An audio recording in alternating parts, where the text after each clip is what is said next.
Yeah, and we had an interesting conversation, Michael, yesterday about the various approaches and how many of the lesser teams take a very defensive approach, naturally, I suppose, in some cases. But that sort of blanket defence, it can lead to set pieces being hugely important in a game. Do you think a set piece is likely to decide this game? It's certainly, when you look at the games to date, like, set pieces have been important for teams to get the initiative and to maybe get the first goal in the game. We've seen goals from free kicks, we've seen them from corners. They've struggled, despite them. You know, I would expect South Korea to possibly set up and play this against Germany, but not against Sweden, where this is a game where they have, if they have ambitions to progress, they have to take something from this game. What they struggle for as well, as Damien touched on, diagonal balls to Berg. They've struggled there. That last chance, they should deal with that better. And he has been a threat. He had the best chance in the game. He didn't take it.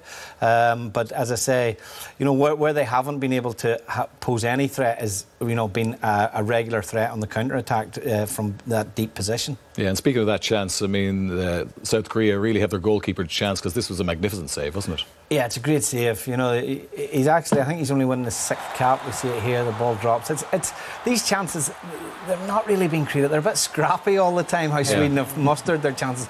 But as we see it here, we'll see, I think, a closer angle of the keeper does brilliant, and he gets up to punch away as well. But, Berg should really score. You see the reaction of the Swedish manager, Andersson, afterwards, and he just says, how has he not scored? He's actually hit it back against the goalkeeper, where he just needs to slide it down the side of him, down the right-hand side of the goalkeeper. He's enough of the goal to aim at, and it's a poor miss, to be honest. Yeah, we heard Brian mention during that first half that Son really hasn't made the impact that we'd like to see, but that's mainly down to the way Korea have set up. And only one occasion did he show what he's capable of. Yeah, and you can obviously see his electric pace. For him, this is a chance, really. But yeah, you can see they sit so deep again, and listen, when he opens up his legs, nobody will live with him. You can argue the Korean players actually can't get up really in the box with him. They're too far off the game. But yeah, that's the one time they've really threatened. Otherwise, Korea have offered nothing. Yeah. Is it part of their game plan? You could argue possibly, but I'd just like to see them start 20, 30 metres higher up the pitch, that when they do win it, they don't have as far to run. Can they back themselves more? Have a proper go with Sweden, go toe-to-toe. And I think in Euro 2016, Ireland, we dominated Sweden for 70 minutes. Just because we had a proper pop off them. And I think Korea are good enough to go do that. Yeah, the problem is, Louise, if they persist with this tactic in the second half, you can see this tie only going one way, and that's towards Sweden, because they are creating, aren't they?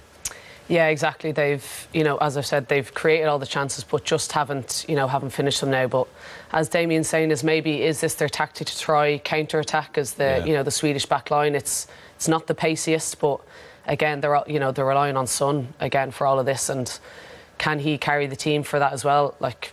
In the first half, it hasn't shown, but hopefully, again, we see them getting their faces a bit more, make something of the game, because the group is wide open, from results from last night. So it certainly is, yeah. So